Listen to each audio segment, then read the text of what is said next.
The Poetics of Aristotle. By Aristotle. Aristotle's Poetics. I propose to treat of poetry in itself and of its various kinds, noting the essential quality of each, to inquire into the structure of the plot as requisite to a good poem, into the number and nature of the parts of which a poem is composed, and similarly into whatever else falls within the same inquiry. Following, then, the order of nature, let us begin with the principles which come first. Epic poetry and tragedy, comedy also and dithyrambic poetry, and the music of the flute and of the lyre in most of their forms, are all in their general conception modes of imitation. They differ, however, from one another in three respects: the medium, the objects, the manner or mode of imitation, being in each case distinct. For as there are persons who, by conscious art or mere habit, imitate and represent various objects through the medium of color and form, or again by the voice, so in the arts above mentioned, taken as a whole, the imitation is produced by rhythm, language, or harmony, either singly or combined. Thus in the music of the flute and of the lyre, harmony and rhythm alone are employed, also in other arts, such as that of the shepherd's pipe, which are essentially similar to these. In dancing, rhythm alone is used without harmony, for even dancing imitates character, emotion, and action, by rhythmical movement. There is another art which imitates by means of language alone, and that either in prose or verse, which, verse, again, may either combine different meters or consist of but one kind, but this has hitherto been without a name. For there is no common term we could apply to the mimes of Sophron and Xenarchus and the Socratic dialogues on the one hand, and on the other, to poetic imitations in iambic, elegiac, or any similar meter. People do, indeed, add the word maker or poet to the name of the meter, and speak of elegiac poets, or epic, that is, hexameter poets, as if it were not the imitation that makes the poet, but the verse that entitles them all indiscriminately to the name. Even when a treatise on medicine or natural science is brought out in verse, the name of poet is by custom given to the author, and yet Homer and Empedocles have nothing in common but the meter, so that it would be right to call the one poet, the other physicist rather than poet. On the same principle, even if a writer in his poetic imitation were to combine all meters, as Chairman did in his Centaur, which is a medley composed of meters of all kinds, we should bring him too under the general term poet. So much then for these distinctions. There are, again, some arts which employ all the means above mentioned, namely, rhythm, tune, and meter. Such are dithyrambic and gnomic poetry, and also tragedy and comedy. But between them the difference is, that in the first two cases these means are all employed in combination, in the latter, now one means is employed, now another. Such, then, are the differences of the arts with respect to the medium of imitation. 2. Since the objects of imitation are men in action, and these men must be either of a higher or a lower type, for moral character mainly answers to these divisions, goodness and badness being the distinguishing marks of moral differences, it follows that we must represent men either as better than in real life, or as worse, or as they are. It is the same in painting. Polygnotus depicted men as nobler than they are, Pauson as less noble, Dionysius drew them true to life. Now it is evident that each of the modes of imitation above mentioned will exhibit these differences, and become a distinct kind in imitating objects that are thus distinct. Such diversities may be found even in dancing, flute playing, and lyre playing. So again in language, whether prose or verse unaccompanied by music. Homer, for example, makes men better than they are, Cleophon as they are, Hegemon the Thasian, the inventor of parodies, and Nicacares, the author of the Iliad, worse than they are. The same thing holds good of dithyrambs and gnomes. Here too one may portray different types, as Timotheus and Philoxenus differed in representing their Cyclopes. The same distinction marks off tragedy from comedy, for comedy aims at representing men as worse, tragedy as better than in actual life. 3. There is still a third difference, the manner in which each of these objects may be imitated. For the medium being the same, and the objects the same, the poet may imitate by narration, in which case he can either take another personality as Homer does, or speak in his own person, unchanged, or he may present all his characters as living and moving before us. These, then, as we said at the beginning, are the three differences which distinguish artistic imitation: the medium, the objects, and the manner. So that from one point of view, Sophocles is an imitator of the same kind as Homer, for both imitate higher types of character. From another point of view, of the same kind as Aristophanes, for both imitate persons acting and doing. Hence, some say, the name of drama is given to such poems, as representing action. For the same reason the Dorians claimed the invention both of tragedy and comedy. The claim to comedy is put forward by the Megarians, not only by those of Greece proper, who allege that it originated under their democracy, but also by the Megarians of Sicily, for the poet Epicharmus, who is much earlier than Chionides and Magnus, belonged to that country. Tragedy, too, is claimed by certain Dorians of the Peloponnese. In each case they appeal to the evidence of language. The outlying villages, they say, are by them called Kappa Omega Mu Alpha Iota, by the Athenians, Delta Eta Mu Iota, and they assume that comedians were so named not from Kappa Omega Mu Alpha Zeta Epsilon Iota Nu, to revel, but because they wandered from village to village, Kappa Alpha Tau Alpha / Kappa Omega Mu Alpha Sigma, being excluded contemptuously from the city. They add also that the Dorian word for doing is Delta Rho Alpha Nu, and the Athenian, Pi Rho Alpha Tau Tau Epsilon Iota Nu. This may suffice as to the number and nature of the various modes of imitation. 4. Poetry in general seems to have sprung from two causes, each of them lying deep in our nature. First, the instinct of imitation is implanted in man from childhood, one difference between him and other animals being that he is the most imitative of living creatures, and through imitation learns his earliest lessons, and no less universal is the pleasure felt in things imitated. We have evidence of this in the facts of experience. Objects which in themselves we view with pain, we delight to contemplate when reproduced with minute fidelity, such as the forms of the most ignoble animals and of dead bodies. The cause of this again is, that to learn gives the liveliest pleasure, not only to philosophers but to men in general, whose capacity, however, of learning is more limited. Thus the reason why men enjoy seeing a likeness is, that in contemplating it they find themselves learning or inferring, and saying perhaps, "Ah, that is he." For if you happen not to have seen the original, the pleasure will be due not to the imitation as such, but to the execution, the coloring, or some such other cause. Imitation, then, is one instinct of our nature. Next, there is the instinct for harmony and rhythm, meters being manifestly sections of rhythm. Persons, therefore, starting with this natural gift developed by degrees their special aptitudes, till their rude improvisations gave birth to poetry. Poetry now diverged in two directions, according to the individual character of the writers. The graver spirits imitated noble actions, and the actions of good men. The more trivial sort imitated the actions of meaner persons, at first composing satires, as the former did hymns to the gods and the praises of famous men. A poem of the satirical kind cannot indeed be put down to any author earlier than Homer, though many such writers probably there were. But from Homer onward, instances can be cited, his own Margits, for example, and other similar compositions. The appropriate meter was also here introduced, hence the measure is still called the iambic or lampooning measure, being that in which people lampooned one another. Thus the older poets were distinguished as writers of heroic or of lampooning verse. As, in the serious style, Homer is preeminent among poets, for he alone combined dramatic form with excellence of imitation, so he too first laid down the main lines of comedy, by dramatizing the ludicrous instead of writing personal satire. His Margits bears the same relation to comedy that the Iliad and Odyssey do to tragedy. But when tragedy and comedy came to light, the two classes of poets still followed their natural bent. The lampooners became writers of comedy, and the epic poets were succeeded by tragedians, since the drama was a larger and higher form of art.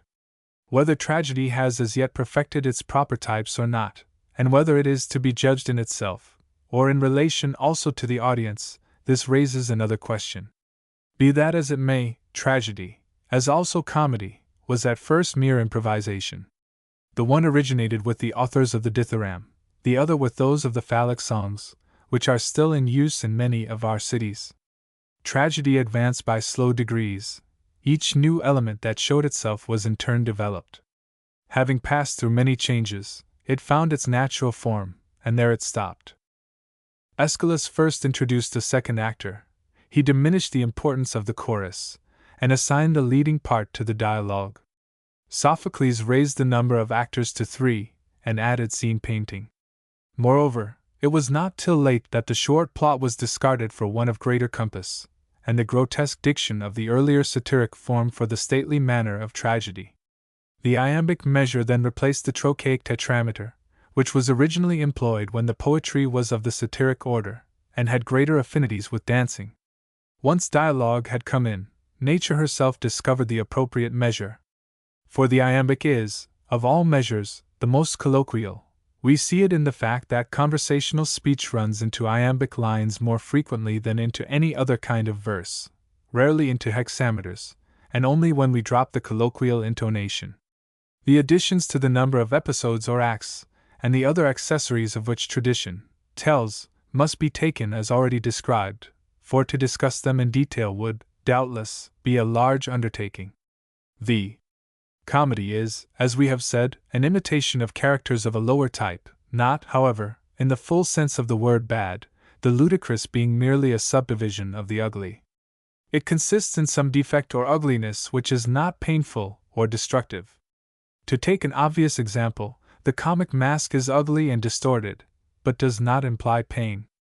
The successive changes through which tragedy passed, and the authors of these changes, are well known, whereas comedy has had no history, because it was not at first treated seriously. It was late before the archon granted a comic chorus to a poet. The performers were till then voluntary. Comedy had already taken definite shape when comic poets, distinctively so called, are heard of. Who furnished it with masks, or prologues, or increased the number of actors, these and other similar details remain unknown. As for the plot, it came originally from Sicily, but of Athenian writers Crates was the first who, abandoning the iambic or lampooning form, generalized his themes and plots. Epic poetry agrees with tragedy in so far as it is an imitation in verse of characters of a higher type. They differ, in that epic poetry admits but one kind of meter, and is narrative in form. They differ, again, in their length, for tragedy endeavors, as far as possible, to confine itself to a single revolution of the sun, or but slightly to exceed this limit, whereas the epic action has no limits of time. This, then, is a second point of difference, though at first the same freedom was admitted in tragedy as in epic poetry. Of their constituent parts some are common to both, some peculiar to tragedy. Whoever, therefore, knows what is good or bad tragedy, knows also about epic poetry. All the elements of an epic poem are found in tragedy, but the elements of a tragedy are not all found in the epic poem. 6. Of the poetry which imitates in hexameter verse, and of comedy, we will speak hereafter. Let us now discuss tragedy, resuming its formal definition, as resulting from what has been already said. Tragedy, then, is an imitation of an action that is serious, complete, and of a certain magnitude, in language embellished with each kind of artistic ornament, the several kinds being found in separate parts of the play, in the form of action, not of narrative, through pity and fear affecting the proper purgation of these emotions. By language embellished, I mean language into which rhythm, harmony, and song enter. By the several kinds in separate parts, I mean that some parts are rendered through the medium of verse alone, others again with the aid of song. Now, as tragic imitation implies persons acting, it necessarily follows, in the first place, that spectacular equipment will be a part of tragedy. Next, song and diction, for these are the medium of imitation. By diction I mean the mere metrical arrangement of the words. As for song, it is a term whose sense every one understands. Again, tragedy is the imitation of an action, and an action implies personal agents, who necessarily possess certain distinctive qualities both of character and thought, for it is by these that we qualify actions themselves, and these, thought and character, are the two natural causes from which actions spring, and on actions again all success or failure depends. Hence, the plot is the imitation of the action, for by plot I here mean the arrangement of the incidents. By character I mean that in virtue of which we ascribe certain qualities to the agents. Thought is required wherever a statement is proved, or, it may be, a general truth enunciated. Every tragedy, therefore, must have 6 parts, which parts determine its quality, namely, plot, character, diction, thought, spectacle, song. 2 of the parts constitute the medium of imitation, 1 the manner, and 3 the objects of imitation. And these complete the list. These elements have been employed, we may say, by the poets to a man. In fact, every play contains spectacular elements as well as character, plot, diction, song, and thought. But most important of all is the structure of the incidents. For tragedy is an imitation, not of men, but of an action and of life, and life consists in action, and its end is a mode of action, not a quality. Now character determines men's qualities, but it is by their actions that they are happy or the reverse. Dramatic action, therefore, is not with a view to the representation of character. Character comes in as subsidiary to the actions. Hence the incidents and the plot are the end of a tragedy, and the end is the chief thing of all. Again, without action there cannot be a tragedy, there may be without character. The tragedies of most of our modern poets fail in the rendering of character, and of poets in general this is often true. It is the same in painting, and here lies the difference between Zeuxis and Polygnotus. Polygnotus delineates character well, the style of Zeuxis is devoid of ethical quality. Again, if you string together a set of speeches expressive of character, and well finished in point of diction and thought, you will not produce the essential tragic effect nearly so well as with a play which, however deficient in these respects, yet has a plot and artistically constructed incidents. Besides which, the most powerful elements of emotional interest in tragedy, peripetia or reversal of the situation, and recognition scenes, are parts of the plot. A further proof is, that novices in the art attain to finish of diction and precision of portraiture before they can construct the plot. It is the same with almost all the early poets. The plot, then, is the first principle, and, as it were, the soul of a tragedy. Character holds the second place. A similar fact is seen in painting. The most beautiful colors, laid on confusedly, will not give as much pleasure as the chalk outline of a portrait. Thus tragedy is the imitation of an action, and of the agents mainly with a view to the action. Third in order is thought, that is, the faculty of saying what is possible and pertinent in given circumstances. In the case of oratory, this is the function of the political art and of the art of rhetoric, and so indeed the older poets make their characters speak the language of civic life, the poets of our time, the language of the rhetoricians. Character is that which reveals moral purpose, showing what kind of things a man chooses or avoids. Speeches, therefore, which do not make this manifest, or in which the speaker does not choose or avoid anything whatever, are not expressive of character. Thought, on the other hand, is found where something is proved to be, or not to be, or a general maxim is enunciated. Fourth among the elements enumerated comes diction, by which I mean, as has been already said, the expression of the meaning in words, and its essence is the same both in verse and prose. Of the remaining elements, song holds the chief place among the embellishments. The spectacle has, indeed, an emotional attraction of its own, but of all the parts, it is the least artistic, and connected least with the art of poetry. For the power of tragedy, we may be sure, is felt even apart from representation and actors. Besides, the production of spectacular effects depends more on the art of the stage machinist than on that of the poet. 7.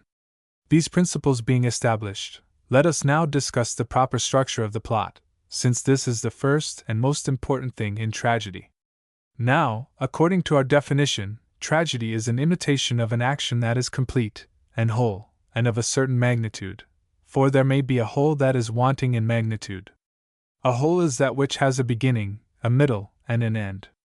A beginning is that which does not itself follow anything by causal necessity, but after which something naturally is or comes to be. An end, on the contrary, is that which itself naturally follows some other thing, either by necessity, or as a rule, but has nothing following it. A middle is that which follows something as some other thing follows it. A well-constructed plot, therefore, must neither begin nor end at haphazard, but conform to these principles. Again, a beautiful object, whether it be a living organism or any whole composed of parts, must not only have an orderly arrangement of parts, but must also be of a certain magnitude, for beauty depends on magnitude and order. Hence, a very small animal organism cannot be beautiful, for the view of it is confused, the object being seen in an almost imperceptible moment of time. Nor, again, can one of vast size be beautiful, for as the eye cannot take it all in at once, the unity and sense of the whole is lost for the spectator, as for instance if there were one 1,000 miles long. As, therefore, in the case of animate bodies and organisms a certain magnitude is necessary, and a magnitude which may be easily embraced in one view, so in the plot, a certain length is necessary, and a length which can be easily embraced by the memory. The limit of length in relation to dramatic competition and sensuous presentment is no part of artistic theory. For had it been the rule for 100 tragedies to compete together, the performance would have been regulated by the water clock, as indeed we are told was formerly done. But the limit as fixed by the nature of the drama itself is this: the greater the length, the more beautiful will the piece be by reason of its size, provided that the whole be perspicuous. And to define the matter roughly, we may say that the proper magnitude is comprised within such limits, that the sequence of events, according to the law of probability or necessity, will admit of a change from bad fortune to good, or from good fortune to bad. 8. Unity of plot does not, as some persons think, consist in the unity of the hero. For infinitely various are the incidents in one man's life which cannot be reduced to unity, and so, too, there are many actions of one man out of which we cannot make one action. Hence, the error, as it appears, of all poets who have composed a Heraclide, a Theseid, or other poems of the kind. They imagine that as Heracles was one man, the story of Heracles must also be a unity. But Homer, as in all else he is of surpassing merit, here too, whether from art or natural genius, seems to have happily discerned the truth.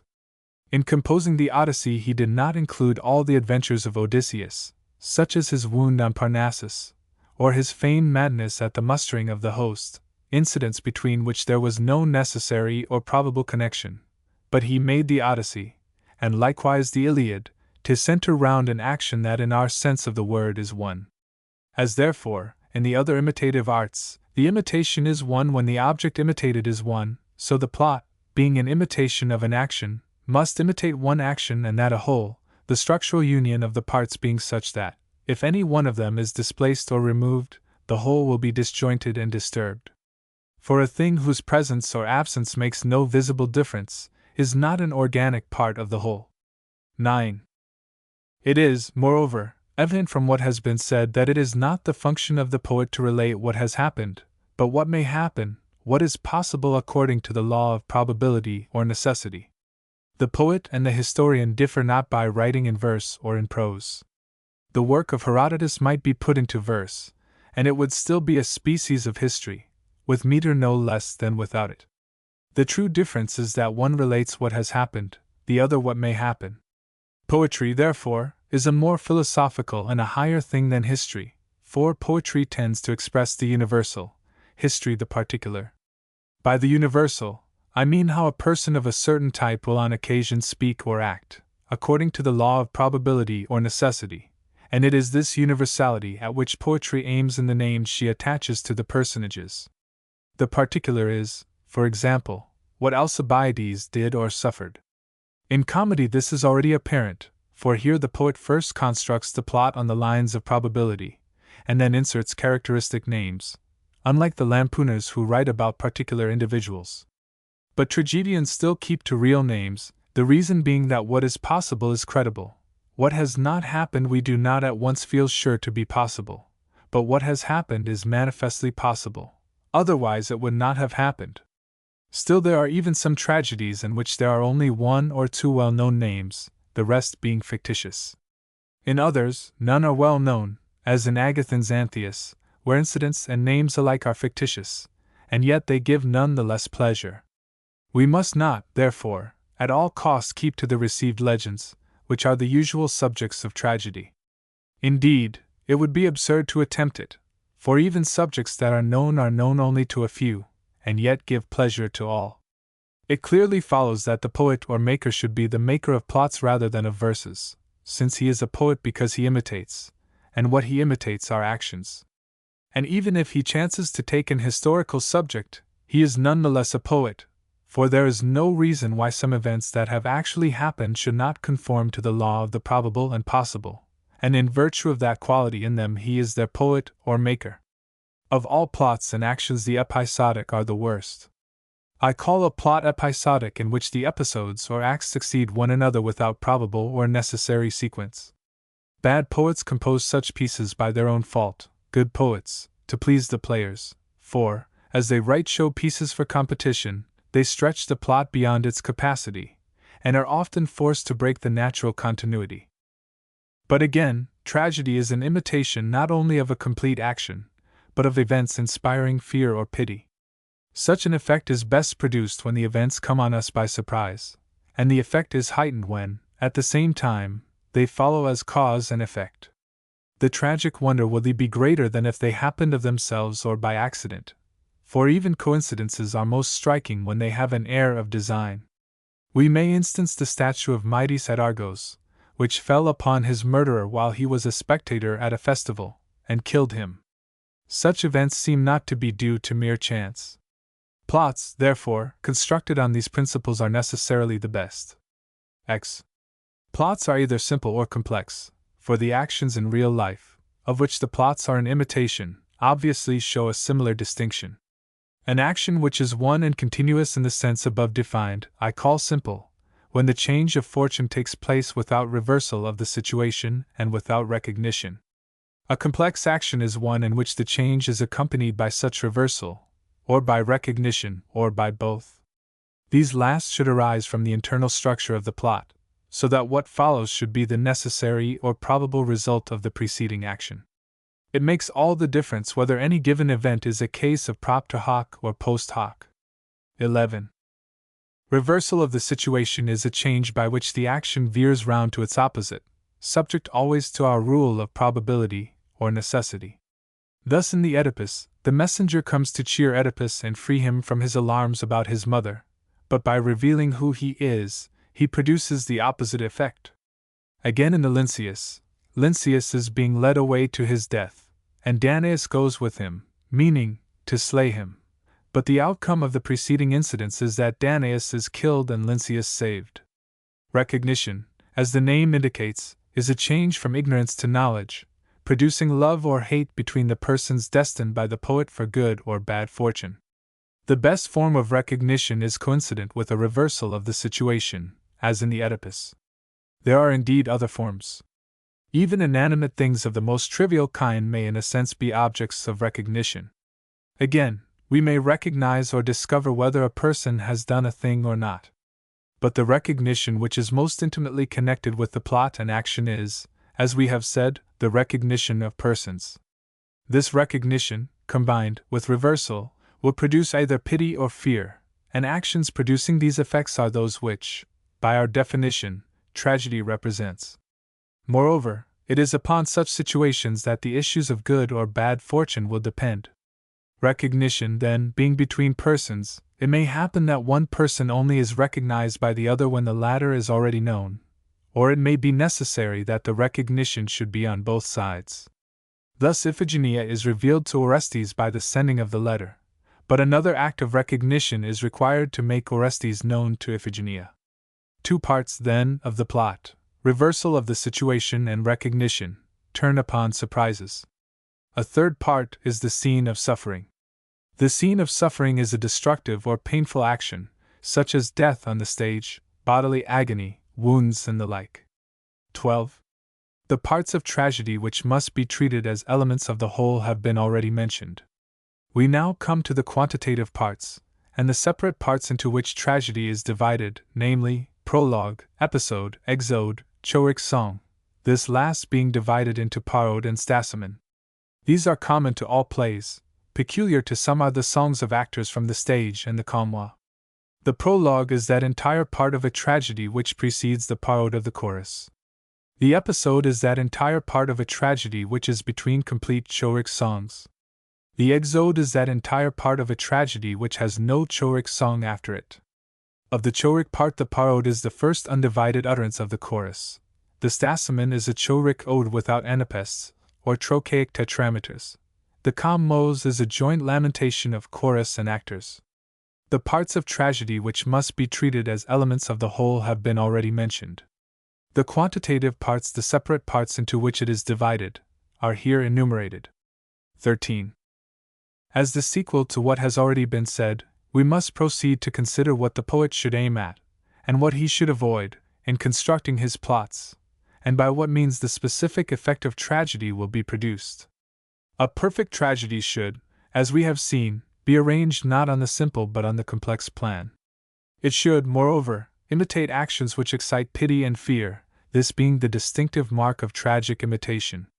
It follows plainly, in the first place, that the change of fortune presented must not be the spectacle of a virtuous man brought from prosperity to adversity, for this moves neither pity nor fear, it merely shocks us. Nor, again, that of a bad man passing from adversity to prosperity, for nothing can be more alien to the spirit of tragedy. It possesses no single tragic quality. It neither satisfies the moral sense nor calls forth pity or fear. Nor, again, should the downfall of the utter villain be exhibited. A plot of this kind would, doubtless, satisfy the moral sense, but it would inspire neither pity nor fear, for pity is aroused by unmerited misfortune, fear by the misfortune of a man like ourselves. Such an event, therefore, will be neither pitiful nor terrible.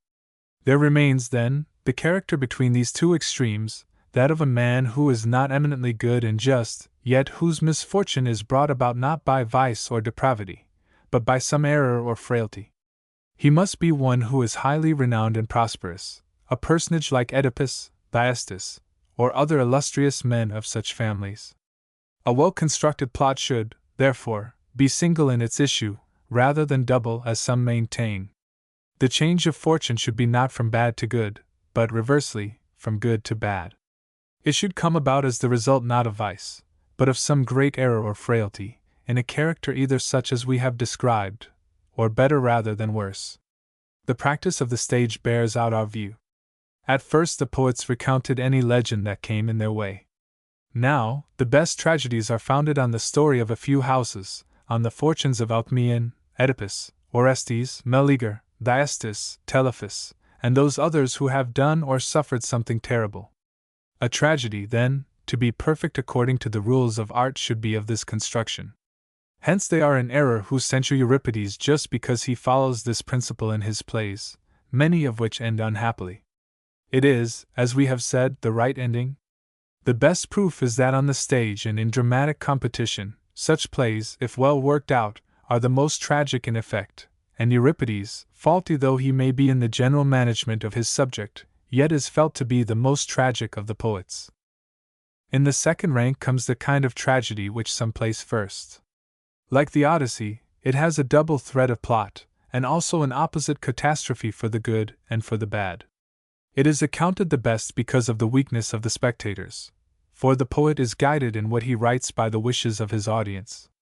The pleasure, however, thence derived is not the true tragic pleasure. It is proper rather to comedy, where those who, in the piece, are the deadliest enemies, like Orestes and Aegisthus, quit the stage as friends at the close, and no one slays or is slain. 14. Fear and pity may be aroused by spectacular means, but they may also result from the inner structure of the piece, which is the better way, and indicates a superior poet. For the plot ought to be so constructed that, even without the aid of the eye, he who hears the tale told will thrill with horror and melt to pity at what takes place. This is the impression we should receive from hearing the story of the Oedipus. But to produce this effect by the mere spectacle is a less artistic method, and dependent on extraneous aids. Those who employ spectacular means to create a sense not of the terrible but only of the monstrous, are strangers to the purpose of tragedy, for we must not demand of tragedy any and every kind of pleasure, but only that which is proper to it. And since the pleasure which the poet should afford is that which comes from pity and fear through imitation, it is evident that this quality must be impressed upon the incidents. Let us then determine what are the circumstances which strike us as terrible or pitiful. Actions capable of this effect must happen between persons who are either friends or enemies or indifferent to one another. If an enemy kills an enemy, there is nothing to excite pity either in the act or the intention, except so far as the suffering in itself is pitiful. So again with indifferent persons. But when the tragic incident occurs between those who are near or dear to one another, if, for example, a brother kills, or intends to kill, a brother, a son his father, a mother her son, a son his mother, or any other deed of the kind is done, these are the situations to be looked for by the poet. He may not indeed destroy the framework of the received legends, the fact, for instance, that Clytemnestra was slain by Orestes and Eriphyle by Alcmaeon, but he ought to show invention of his own, and skillfully handle the traditional material. Let us explain more clearly what is meant by skillful handling. The action may be done consciously and with knowledge of the persons, in the manner of the older poets. It is thus too that Euripides makes Medea slay her children. Or, again, the deed of horror may be done, but done in ignorance, and the tie of kinship or friendship be discovered afterwards. The Oedipus of Sophocles is an example. Here, indeed, the incident is outside the drama proper, but cases occur where it falls within the action of the play. One may cite the Alcmaeon of Astydamas, or Telegonus in the Wounded Odysseus. Again, there is a third case, to be about to act with knowledge of the persons and then not to act. The fourth case is, when someone is about to do an irreparable deed through ignorance, and makes the discovery before it is done. These are the only possible ways. For the deed must either be done or not done, and that wittingly or unwittingly. But of all these ways, to be about to act knowing the persons, and then not to act, is the worst. It is shocking without being tragic, for no disaster follows. It is, therefore, never, or very rarely, found in poetry. One instance, however, is in the Antigone, where Haman threatens to kill Creon. The next and better way is that the deed should be perpetrated. Still better, that it should be perpetrated in ignorance, and the discovery made afterwards. There is then nothing to shock us, while the discovery produces a startling effect. The last case is the best, as when in the Cresphontes Merope is about to slay her son, but, recognizing who he is, spares his life. So in the Iphigenia, the sister recognizes the brother just in time. Again in the Helle, the son recognizes the mother when on the point of giving her up. This, then, is why a few families only, as has been already observed, furnish the subjects of tragedy. It was not art, but happy chance, that led the poets in search of subjects to impress the tragic quality upon their plots. They are compelled, therefore, to have recourse to those houses whose history contains moving incidents like these. Enough has now been said concerning the structure of the incidents, and the right kind of plot. 15. In respect of character, there are 4 things to be aimed at. First, and most important, it must be good. Now, any speech or action that manifests moral purpose of any kind will be expressive of character. The character will be good if the purpose is good. This rule is relative to each class. Even a woman may be good, and also a slave, though the woman may be said to be an inferior being, and the slave quite worthless. The second thing to aim at is propriety. There is a type of manly valor, but valor in a woman, or unscrupulous cleverness, is inappropriate. Thirdly, character must be true to life, for this is a distinct thing from goodness and propriety, as here described. The fourth point is consistency, for though the subject of the imitation, who suggested the type, be inconsistent, still he must be consistently inconsistent. As an example of motiveless degradation of character, we have Menelaus in the Orestes, of character indecorous and inappropriate, the lament of Odysseus in the Scylla, and the speech of Melanippe, of inconsistency, the Iphigenia at Aulis, for Iphigenia the suppliant in no way resembles her later self. As in the structure of the plot, so too in the portraiture of character, the poet should always aim either at the necessary or the probable. Thus a person of a given character should speak or act in a given way, by the rule either of necessity or of probability, just as this event should follow that by necessary or probable sequence. It is therefore evident that the unraveling of the plot, no less than the complication, must arise out of the plot itself. It must not be brought about by the deus ex machina, as in the Medea, or in the return of the Greeks in the Iliad. The deus ex machina should be employed only for events external to the drama, for antecedent or subsequent events, which lie beyond the range of human knowledge, and which require to be reported or foretold. for to the gods we ascribe the power of seeing all things. Within the action there must be nothing irrational. If the irrational cannot be excluded, it should be outside the scope of the tragedy. Such is the irrational element in the Oedipus of Sophocles. Again, since tragedy is an imitation of persons who are above the common level, the example of good portrait painters should be followed. They, while reproducing the distinctive form of the original, make a likeness which is true to life and yet more beautiful. So too the poet, in representing men who are irascible or indolent, or have other defects of character, should preserve the type and yet ennoble it. In this way Achilles is portrayed by Agathon and Homer. These then are rules the poet should observe. Nor should he neglect those appeals to the senses, which, though not among the essentials, are the concomitants of poetry, for here too there is much room for error. But of this enough has been said in our published treatises. 16. What recognition is has been already explained. We will now enumerate its kinds. First, the least artistic form, which, from poverty of wit, is most commonly employed, recognition by signs. Of these some are congenital, such as the spear which the earth-born race bear on their bodies, or the stars introduced by Carcinus in his Thyestes. Others are acquired after birth, and of these some are bodily marks, as scars, some external tokens, as necklaces, or the little arc in the tyro by which the discovery is effected. Even these admit of more or less skillful treatment. Thus in the recognition of Odysseus by his scar, the discovery is made in one way by the nurse, in another by the swineherds.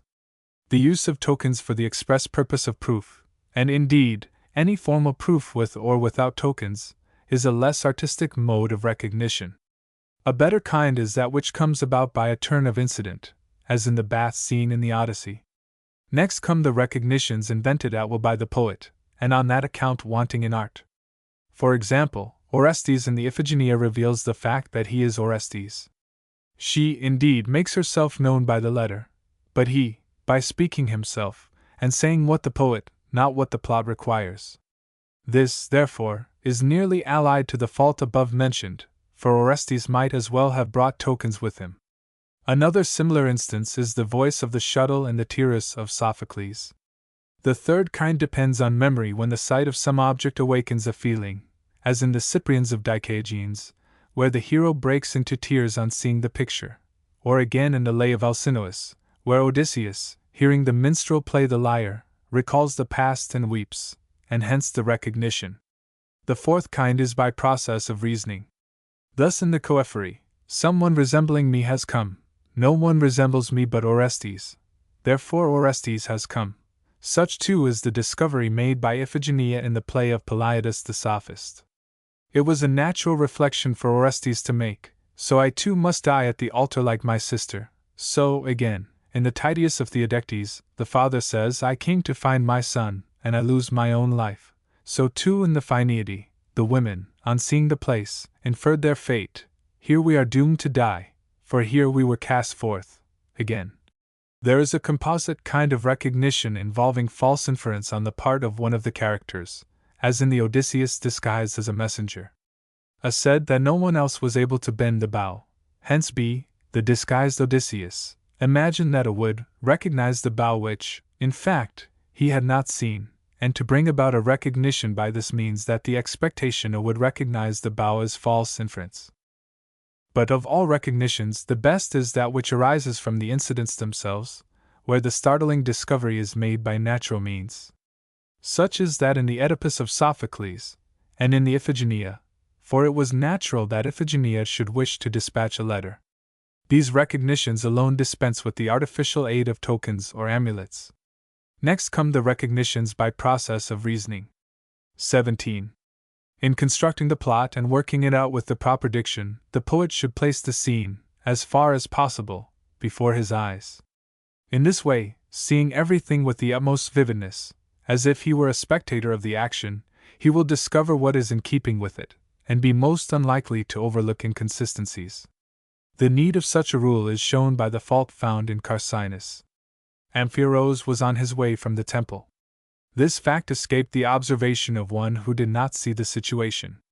On the stage, however, the piece failed, the audience being offended at the oversight. Again, the poet should work out his play, to the best of his power, with appropriate gestures, for those who feel emotion are most convincing through natural sympathy with the characters they represent, and one who is agitated storms, one who is angry rages, with the most lifelike reality. Hence poetry implies either a happy gift of nature or a strain of madness. In the one case a man can take the mold of any character, in the other, he is lifted out of his proper self. As for the story, whether the poet takes it ready-made or constructs it for himself, he should first sketch its general outline, and then fill in the episodes and amplify in detail. The general plan may be illustrated by the Iphigenia. A young girl is sacrificed. She disappears mysteriously from the eyes of those who sacrificed her. She is transported to another country, where the custom is to offer up all strangers to the goddess. To this ministry she is appointed. Some time later her own brother chances to arrive. The fact that the oracle for some reason ordered him to go there is outside the general plan of the play. The purpose, again, of his coming is outside the action proper. However, he comes, he is seized, and when on the point of being sacrificed, reveals who he is.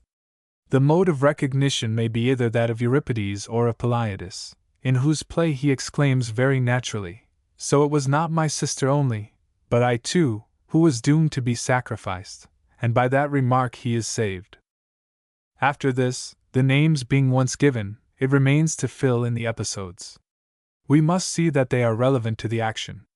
In the case of Orestes, for example, there is the madness which led to his capture, and his deliverance by means of the purificatory rite. In the drama, the episodes are short, but it is these that give extension to epic poetry. Thus the story of the Odyssey can be stated briefly. A certain man is absent from home for many years. He is jealously watched by Poseidon, and left desolate. Meanwhile his home is in a wretched plight. Suitors are wasting his substance, and plotting against his son. At length, tempest-tossed, he himself arrives. He makes certain persons acquainted with him. He attacks the suitors with his own hand, and is himself preserved while he destroys them. This is the essence of the plot, the rest is episode. 18. Every tragedy falls into two parts, complication and unraveling or denouement. Incidents extraneous to the action are frequently combined with a portion of the action proper, to form the complication. The rest is the unraveling. By the complication I mean all that extends from the beginning of the action to the part which marks the turning point to good or bad fortune. The unraveling is that which extends from the beginning of the change to the end. Thus, in the Lynceus of Theodectes, the complication consists of the incidents presupposed in the drama, the seizure of the child, and then again, the unraveling extends from the accusation of murder to the end. There are four kinds of tragedy: the complex, depending entirely on reversal of the situation and recognition; the pathetic, where the motive is passion, such as the tragedies on Ajax and Ixion; the ethical, where the motives are ethical, such as the Thyatides and the Peleus. The fourth kind is the simple. We here exclude the purely spectacular element, exemplified by the Phorcides, the Prometheus, and scenes laid in Hades. The poet should endeavor, if possible, to combine all poetic elements, or failing that, the greatest number and those the most important, the more so, in face of the cavilling criticism of the day. For whereas there have hitherto been good poets, each in his own branch, the critics now expect one man to surpass all others in their several lines of excellence. In speaking of a tragedy as the same or different, the best test to take is the plot. Identity exists where the complication and unraveling are the same. Many poets tie the knot well, but unravel it ill. Both arts, however, should always be mastered. Again, the poet should remember what has been often said, and not make an epic structure into a tragedy. By an epic structure I mean one with a multiplicity of plots, as if, for instance, you were to make a tragedy out of the entire story of the Iliad. In the epic poem, owing to its length, each part assumes its proper magnitude. In the drama the result is far from answering to the poet's expectation. The proof is that the poets who have dramatized the whole story of the fall of Troy, instead of selecting portions, like Euripides, or who have taken the whole tale of Niobe, and not a part of her story, like Aeschylus, either fail utterly or meet with poor success on the stage. Even Agathon has been known to fail from this one defect. In his reversals of the situation, however, he shows a marvelous skill in the effort to hit the popular taste, to produce a tragic effect that satisfies the moral sense. This effect is produced when the clever rogue, like Sisyphus, is outwitted, or the brave villain defeated. Such an event is probable in Agathon's sense of the word. It is probable, he says, that many things should happen contrary to probability. The chorus too should be regarded as one of the actors.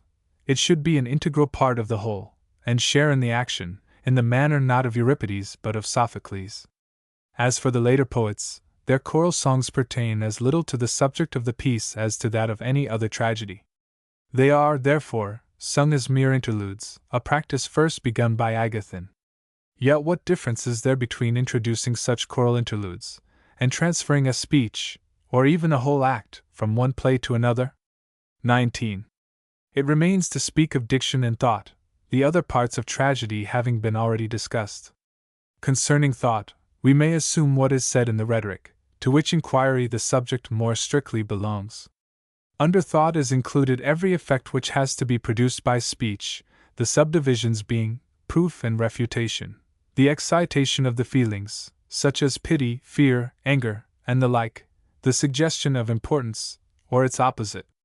Now, it is evident that the dramatic incidents must be treated from the same points of view as the dramatic speeches, when the object is to evoke the sense of pity, fear, importance, or probability. The only difference is that the incidents should speak for themselves without verbal exposition, while the effects aimed at in speech should be produced by the speaker, and as a result of the speech. For what were the business of a speaker, if the thought were revealed quite apart from what he says? Next, as regards diction. One branch of the inquiry treats of the modes of utterance. But this province of knowledge belongs to the art of delivery and to the masters of that science.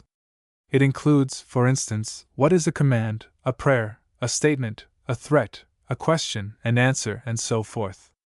To know or not to know these things involves no serious censure upon the poet's art. For who can admit the fault imputed to Homer by Protagoras, that in the words, "Sing, goddess of the wrath," he gives a command under the idea that he utters a prayer? For to tell someone to do a thing or not to do it is, he says, a command. We may, therefore, pass this over as an inquiry that belongs to another art, not to poetry. XX. Language in general includes the following parts: letter, syllable, connecting word, noun, verb, inflection or case, sentence or phrase. A letter is an indivisible sound, yet not every such sound, but only one which can form part of a group of sounds. For even brutes utter indivisible sounds, none of which I call a letter. The sound I mean may be either a vowel, a semivowel, or a mute. A vowel is that which without impact of tongue or lip has an audible sound. A semivowel, that which with such impact has an audible sound, as S and R. A mute, that which with such impact has by itself no sound, but joined to a vowel sound becomes audible, as G and D. These are distinguished according to the form assumed by the mouth and the place where they are produced, according as they are aspirated or smooth, long or short, as they are acute, grave, or of an intermediate tone. Which inquiry belongs in detail to the writers on meter. A syllable is a non-significant sound, composed of a mute and a vowel, for gr without a is a syllable, as also with a, gra. But the investigation of these differences belongs also to metrical science. A connecting word is a non-significant sound, which neither causes nor hinders the union of many sounds into one significant sound. It may be placed at either end or in the middle of a sentence. Or a non-significant sound, which out of several sounds, each of them significant, is capable of forming one significant sound, as alpha mu theta iota, pi epsilon rho iota, and the like. Or a non-significant sound, which marks the beginning, end, or division of a sentence, such, however, that it cannot correctly stand by itself at the beginning of a sentence, as mu epsilon nu, eta tau omicron iota, delta epsilon. A noun is a composite significant sound, not marking time, of which no part is in itself significant, for in double or compound words we do not employ the separate parts as if each were in itself significant. Thus in Theodorus, God-given, the delta omega rho omicron nu, or gift is not in itself significant. A verb is a composite significant sound, marking time, in which, as in the noun, no part is in itself significant. For man, or white does not express the idea of when, but he walks, or he has walked does connote time, present or past. Inflection belongs both to the noun and verb, and expresses either the relation of to, or the like, or that of number, whether one or many, as man or men, or the modes or tones in actual delivery, e.g., a question or a command. Did he go, and go are verbal inflections of this kind. A sentence or phrase is a composite significant sound, some at least of whose parts are in themselves significant, for not every such group of words consists of verbs and nouns, the definition of man, for example, but it may dispense even with the verb. Still it will always have some significant part, as in walking, or Cleon son of Cleon. A sentence or phrase may form a unity in two ways, either as signifying one thing, or as consisting of several parts linked together. Thus the Iliad is won by the linking together of parts, the definition of man by the unity of the things signified. 21. Words are of two kinds, simple and double. By simple I mean those composed of non-significant elements, such as gamma eta. By double or compound, those composed either of a significant and non-significant element, though within the whole word no element is significant, or of elements that are both significant. A word may likewise be triple, quadruple, or multiple in form, like so many Massilian expressions, e.g. Hermocaecoxanthus who prayed to Father Zeus. Every word is either current, or strange, or metaphorical, or ornamental, or newly coined, or lengthened, or contracted, or altered. By a current or proper word I mean one which is in general use among a people, by a strange word, one which is in use in another country. Plainly, therefore, the same word may be at once strange and current, but not in relation to the same people. The word, sigma iota gamma upsilon nu omicron nu, lance, is to the Cyprians a current term but to us a strange one. Metaphor is the application of an alien name by transference either from genus to species, or from species to genus, or from species to species, or by analogy, that is, proportion. Thus from genus to species, as there lies my ship, for lying at anchor is a species of lying. From species to genus, as verily 10,000 noble deeds hath Odysseus wrought, for 10,000 is a species of large number, and is here used for a large number generally. From species to species, as, with blade of bronze drew away the life, and cleft the water with the vessel of unyielding bronze. Here, alpha rho upsilon rho alpha iota, to draw away, is used for tau alpha mu epsilon iota nu, to cleave, and tau alpha mu epsilon iota nu again for alpha rho upsilon alpha iota, each being a species of taking away. Analogy or proportion is when the second term is to the first as the fourth to the third. We may then use the fourth for the second, or the second for the fourth. Sometimes too we qualify the metaphor by adding the term to which the proper word is relative. Thus the cup is to Dionysus as the shield to Ares. The cup may, therefore, be called the shield of Dionysus, and the shield the cup of Ares. Or, again, as old age is to life, so is evening to day.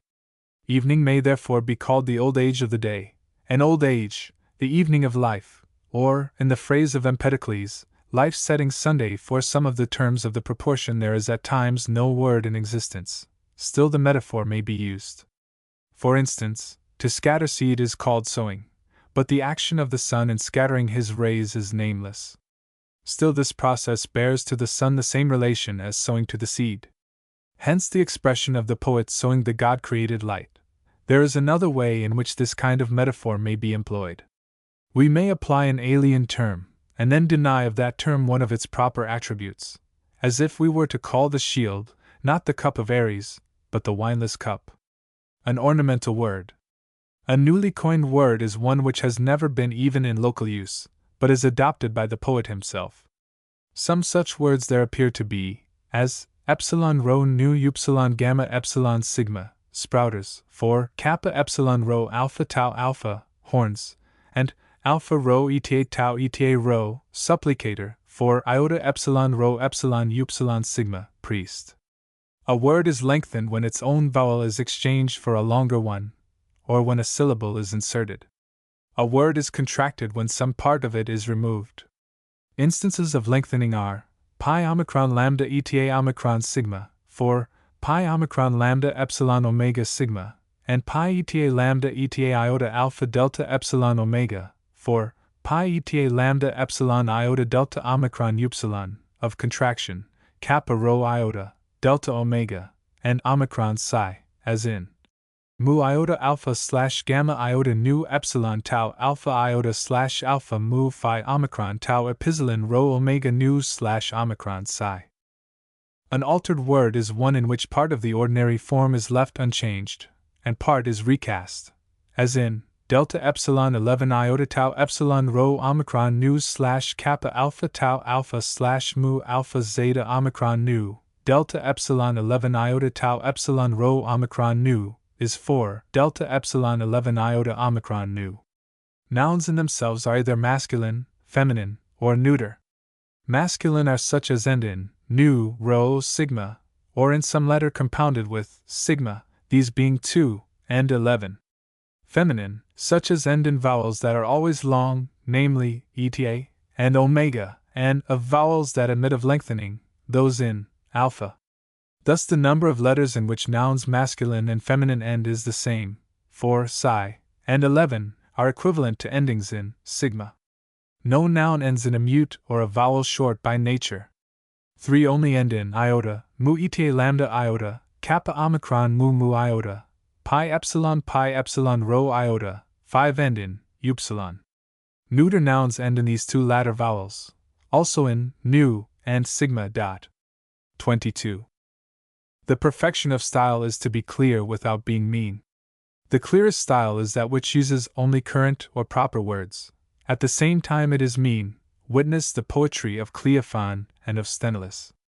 That diction, on the other hand, is lofty and raised above the commonplace which employs unusual words. By unusual, I mean strange or rare words, metaphorical, lengthened, anything, in short, that differs from the normal idiom. Yet a style wholly composed of such words is either a riddle or a jargon. A riddle, if it consists of metaphors; a jargon, if it consists of strange or rare words. For the essence of a riddle is to express true facts under impossible combinations.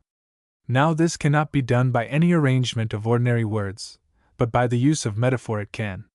Such is the riddle: a man I saw who on another man had glued the bronze by aid of fire, and others of the same kind.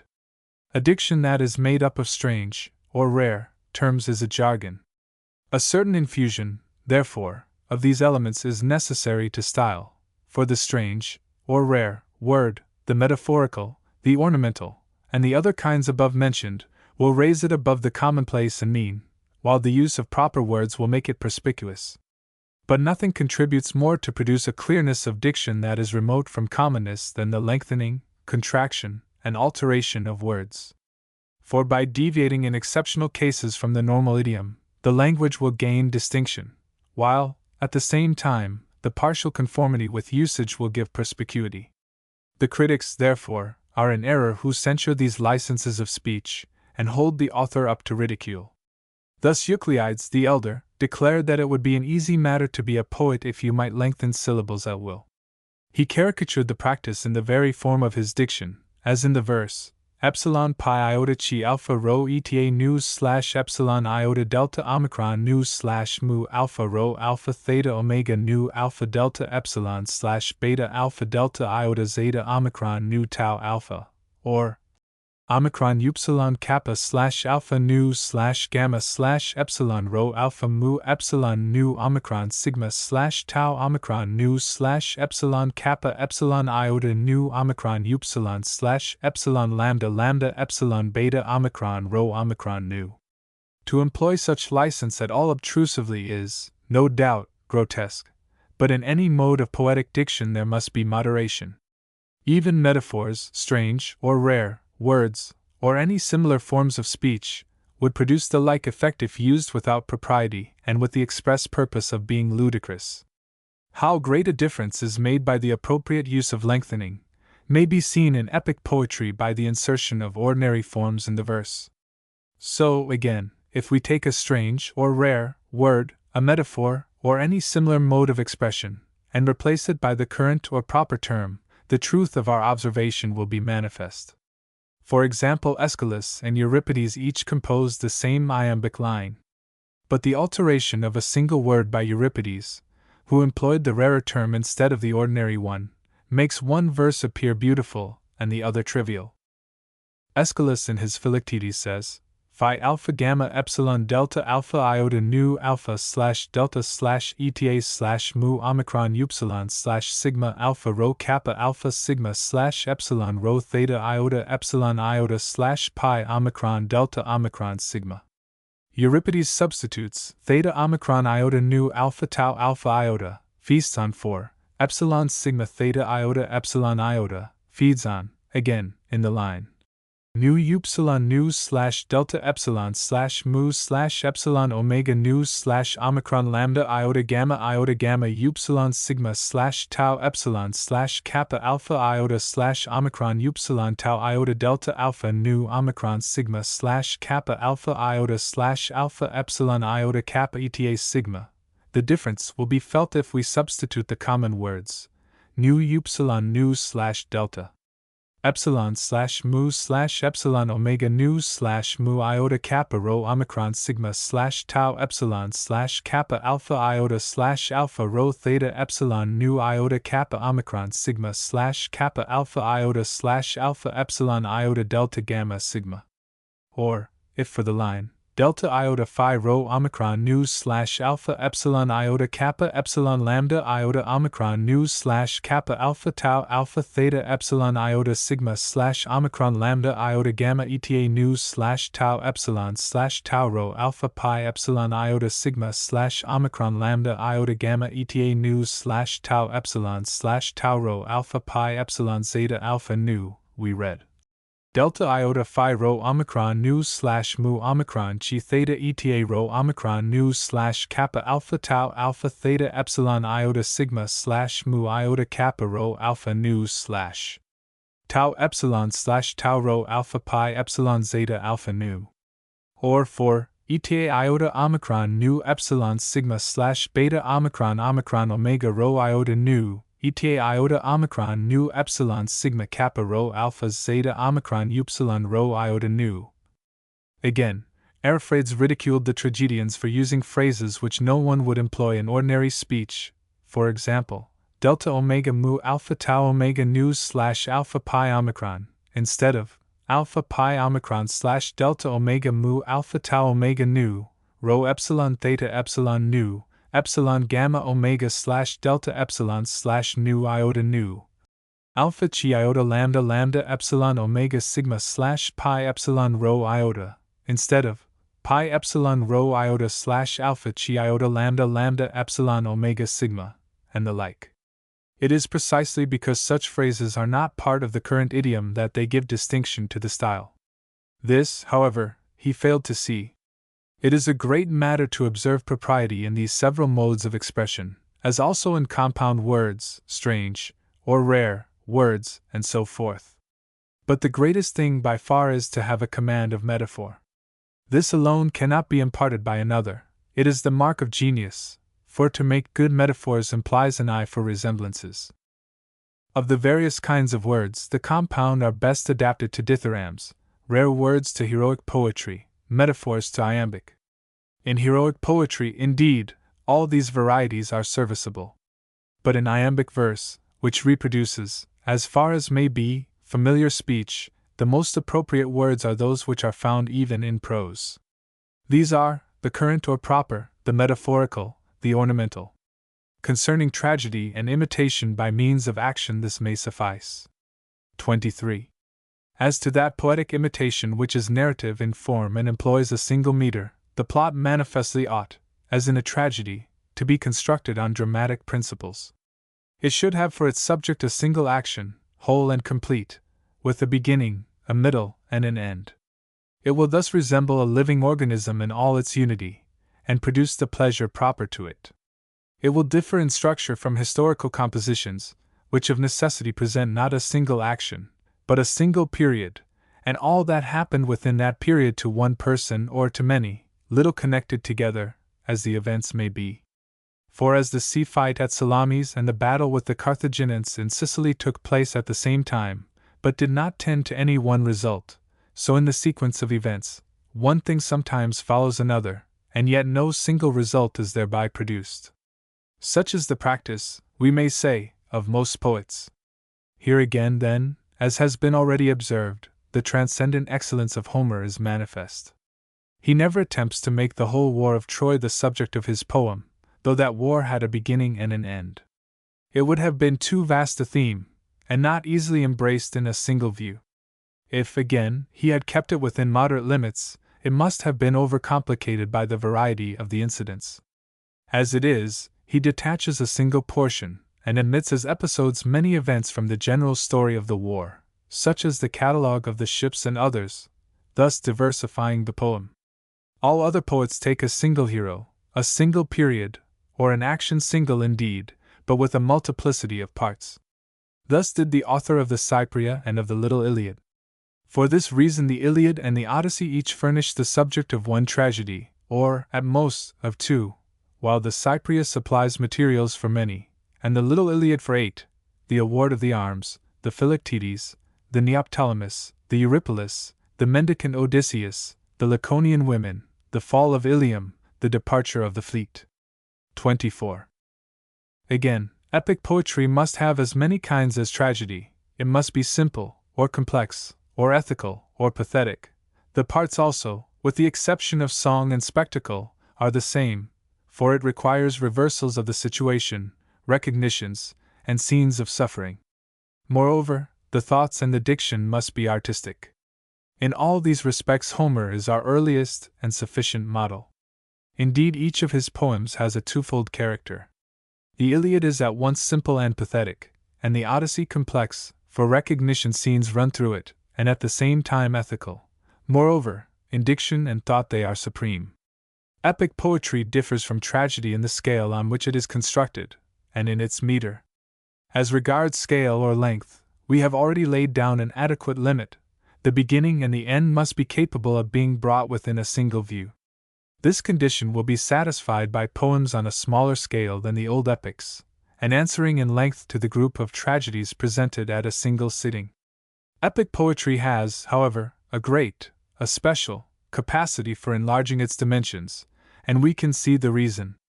In tragedy we cannot imitate several lines of actions carried on at one and the same time. We must confine ourselves to the action on the stage, and the part taken by the players. But in epic poetry, owing to the narrative form, many events simultaneously transacted can be presented, and these, if relevant to the subject, add mass and dignity to the poem. The epic has here an advantage, and one that conduces to grandeur of effect, to diverting the mind of the hearer, and relieving the story with varying episodes. For sameness of incident soon produces satiety, and makes tragedies fail on the stage. As for the meter, the heroic measure has proved its fitness by the test of experience. If a narrative poem in any other meter or in many meters were now composed, it would be found incongruous. For of all measures the heroic is the stateliest and the most massive, and hence it most readily admits rare words and metaphors, which is another point in which the narrative form of imitation stands alone. On the other hand, the iambic and the trochaic tetrameter are stirring measures, the latter being akin to dancing, the former expressive of action. Still more absurd would it be to mix together different meters, as was done by Chairman. Hence no one has ever composed a poem on a great scale in any other than heroic verse. Nature herself, as we have said, teaches the choice of the proper measure. Homer, admirable in all respects, has the special merit of being the only poet who rightly appreciates the part he should take himself. The poet should speak as little as possible in his own person, for it is not this that makes him an imitator. Other poets appear themselves upon the scene throughout, and imitate but little and rarely. Homer, after a few prefatory words, at once brings in a man, or woman, or other personage, none of them wanting in characteristic qualities, but each with a character of his own. The element of the wonderful is required in tragedy. The irrational, on which the wonderful depends for its chief effects, has wider scope in epic poetry, because there the person acting is not seen. Thus, the pursuit of Hector would be ludicrous if placed upon the stage, the Greeks standing still and not joining in the pursuit, and Achilles waving them back. But in the epic poem the absurdity passes unnoticed. Now the wonderful is pleasing, as may be inferred from the fact that every one tells a story with some addition of his own, knowing that his hearers like it. It is Homer who has chiefly taught other poets the art of telling lies skillfully. The secret of it lies in a fallacy, for, assuming that if one thing is or becomes, a second is or becomes, men imagine that, if the second is, the first likewise is or becomes. But this is a false inference. Hence, where the first thing is untrue, it is quite unnecessary, provided the second be true, to add that the first is or has become. For the mind, knowing the second to be true, falsely infers the truth of the first. There is an example of this in the bath scene of the Odyssey. Accordingly, the poet should prefer probable impossibilities to improbable possibilities. The tragic plot must not be composed of irrational parts. Everything irrational should, if possible, be excluded, or, at all events, it should lie outside the action of the play, as, in the Oedipus, the hero's ignorance as to the manner of Laius' death, not within the drama, as in the Electra, the messenger's account of the Pythian games, or, as in the Mysians, the man who has come from Tegea to Mysia and is still speechless. The plea that otherwise the plot would have been ruined is ridiculous. Such a plot should not in the first instance be constructed. But once the irrational has been introduced and an air of likelihood imparted to it, we must accept it in spite of the absurdity. Take even the irrational incidents in the Odyssey, where Odysseus is left upon the shore of Ithaca. How intolerable even these might have been would be apparent if an inferior poet were to treat the subject. As it is, the absurdity is veiled by the poetic charm with which the poet invests it. The diction should be elaborated in the pauses of the action, where there is no expression of character or thought. For, conversely, character and thought are merely obscured by a diction that is over-brilliant. 25. With respect to critical difficulties and their solutions, the number and nature of the sources from which they may be drawn may be thus exhibited. The poet, being an imitator, like a painter or any other artist, must of necessity imitate one of three objects: things as they were or are, things as they are said or thought to be, or things as they ought to be. The vehicle of expression is language, either current terms or, it may be, rare words or metaphors. There are also many modifications of language, which we concede to the poets. Add to this, that the standard of correctness is not the same in poetry and politics, any more than in poetry and any other art. Within the art of poetry itself there are two kinds of faults, those which touch its essence, and those which are accidental. If a poet has chosen to imitate something, but has imitated it incorrectly, through want of capacity, the error is inherent in the poetry. But if the failure is due to a wrong choice, if he has represented a horse as throwing out both his off legs at once, or introduced technical inaccuracies in medicine, for example, or in any other art, the error is not essential to the poetry. These are the points of view from which we should consider and answer the objections raised by the critics. First, as to matters which concern the poet's own art. If he describes the impossible, he is guilty of an error, but the error may be justified if the end of the art be thereby attained, the end being that already mentioned, if, that is, the effect of this or any other part of the poem is thus rendered more striking. A case in point is the pursuit of Hector. If, however, the end might have been as well, or better, attained without violating the special rules of the poetic art, the error is not justified, for every kind of error should, if possible, be avoided. Again, does the error touch the essentials of the poetic art, or some accident of it?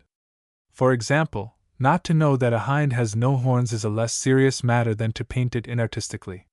Further, if it be objected that the description is not true to fact, the poet may perhaps reply, but the objects are as they ought to be, just as Sophocles said that he drew men as they ought to be, Euripides, as they are.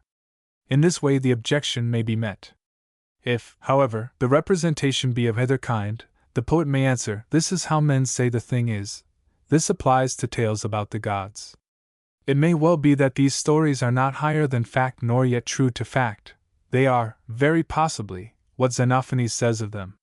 But anyhow, this is what is said. Again, a description may be no better than the fact, still, it was the fact, as in the passage about the arms, upright upon their butt ends stood the spears.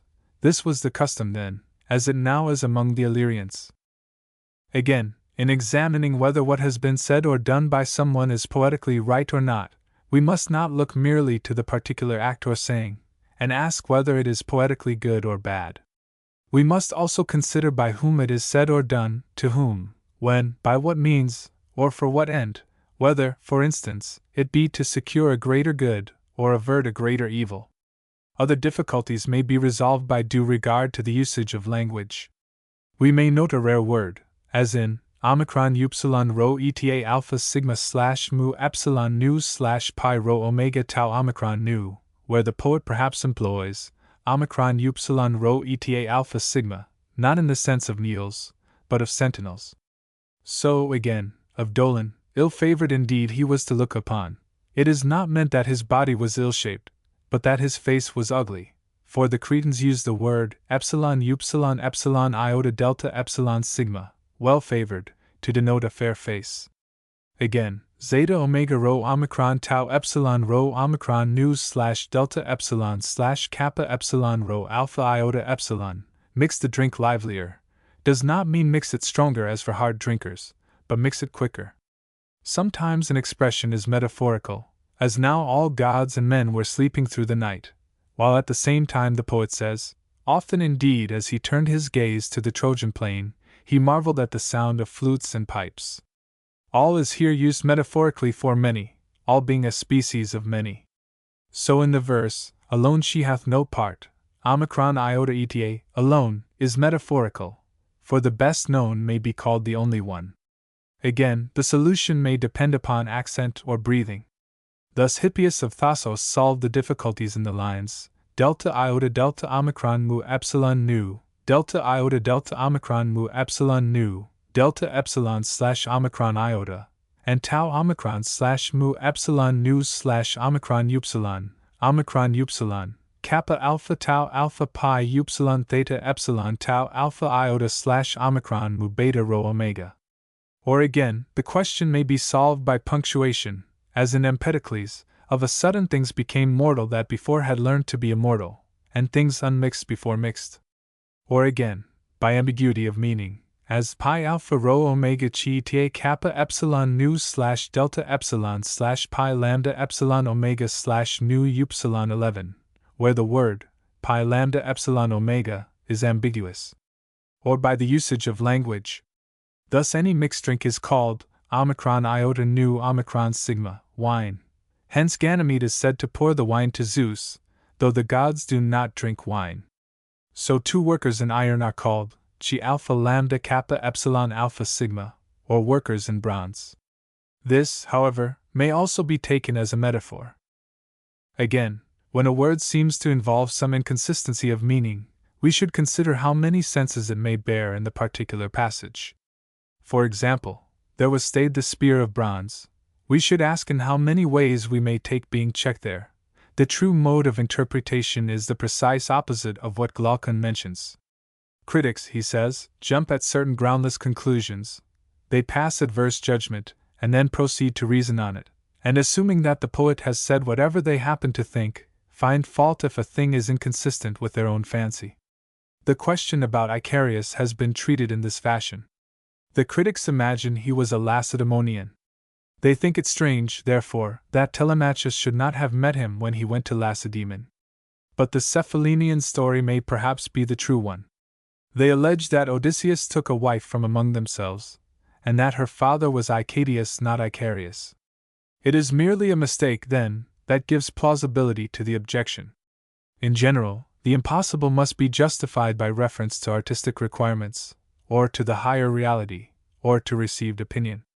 With respect to the requirements of art, a probable impossibility is to be preferred to a thing improbable and yet possible.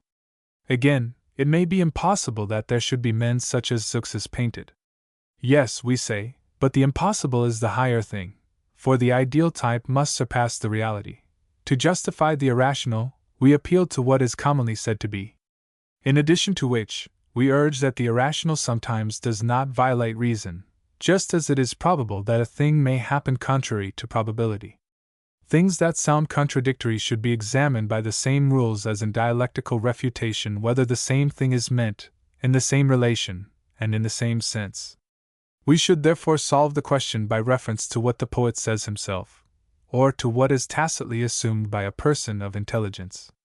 The element of the irrational, and similarly, depravity of character, are justly censured when there is no inner necessity for introducing them. Such is the irrational element in the introduction of Aegeus by Euripides, and the badness of Menelaus in the Orestes. Thus, there are 5 sources from which critical objections are drawn. Things are censured either as impossible, or irrational, or morally hurtful, or contradictory, or contrary to artistic correctness. The answers should be sought under the 12 heads above mentioned. 26. The question may be raised whether the epic or tragic mode of imitation is the higher. If the more refined art is the higher, and the more refined in every case is that which appeals to the better sort of audience, the art which imitates anything and everything is manifestly most unrefined.